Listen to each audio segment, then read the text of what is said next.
हरे कृष्णा, नमस्कार, जोहार मेरे प्यारे दोस्तों।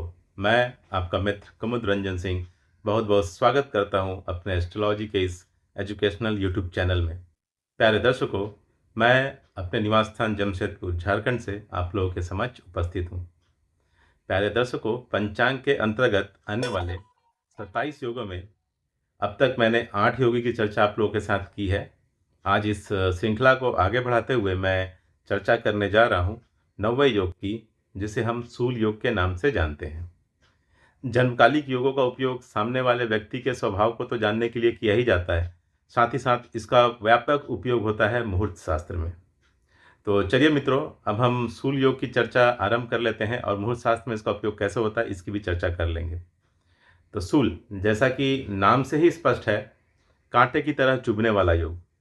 इस योग के भगवान है यम तथा इसके स्वामी ग्रह है राहु।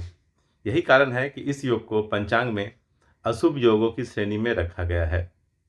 सूल योग में जन्म लेने वाले जातकों की इम्यूनिटी यानी रोग प्रतिरोधक क्षमता बहुत कम होती है, इसलिए ये जल्दी बीमारियों की चपेट में आ जाते हैं। सूल योग में जन्मे जातकों को शारीरिक, मानसिक और आर्थिक इन तीनों मोर्चों पर समस्याएं हमेशा आती रहती है।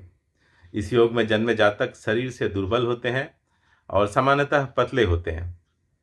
इस योग में जन्मे जातकों को समाज में कभी भी उचित सम्मान नहीं मिलता तथा समाज तो छोड़िए, इनको अपने परिवार में भी कभी उचित सम्मान और महत्व नहीं मिलता। भले ही ये अपनी पूरी ताकत झोंक दें, अपने आप को पूरी तरीके से परिवार के भलाई के लिए समर्पित कर दें, फिर भी इन्हें परिवार में भी कभी उचित सम्मान नहीं मिलता और महत्व नहीं मिलता।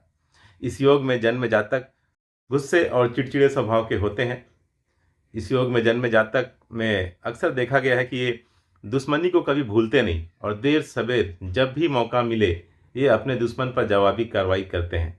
आप कह सकते हैं कि इस योग में जन्मे जातक सालों साल अपनी दुश्मनी को याद रखते हैं और जब मौका मिलता है तो अपना हिसाब किताब ये बराबर कर लेते हैं।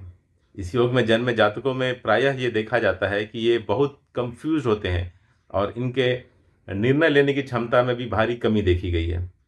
इस योग में जन्मे जातकों को प्रायः पेट की समस्याएं होती है और लेडीज के केस में उनके पेट का 2 से 3 बार ऑपरेशन भी हो जाता है। ज्योतिष शास्त्र के अनुसार इस योग में जन्मे बच्चों का जन्म अगर इस योग में बच्चे जन्म ले रहे हैं तो 1 साल के भीतर सूल योग शांति पूजा करवानी चाहिए तथा जन्म के बाद 15वें साल में फिर से सूल योग शांति पूजा करवा लेनी चाहिए, ताकि इस योग के दुष्प्रभाव को कम से कम किया जा सके। गौमुख प्रसव पूजा इस योग के दुष्प्रभाव को कम करने के लिए की जाती है।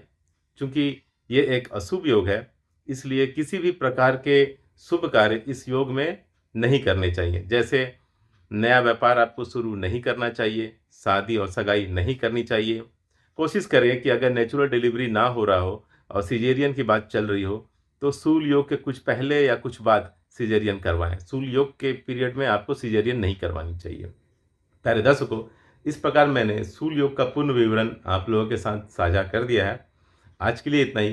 कल फिर मिलूंगा एक नए योग के विवरण के साथ। तब तक के लिए नमस्कार। जय श्री कृष्ण।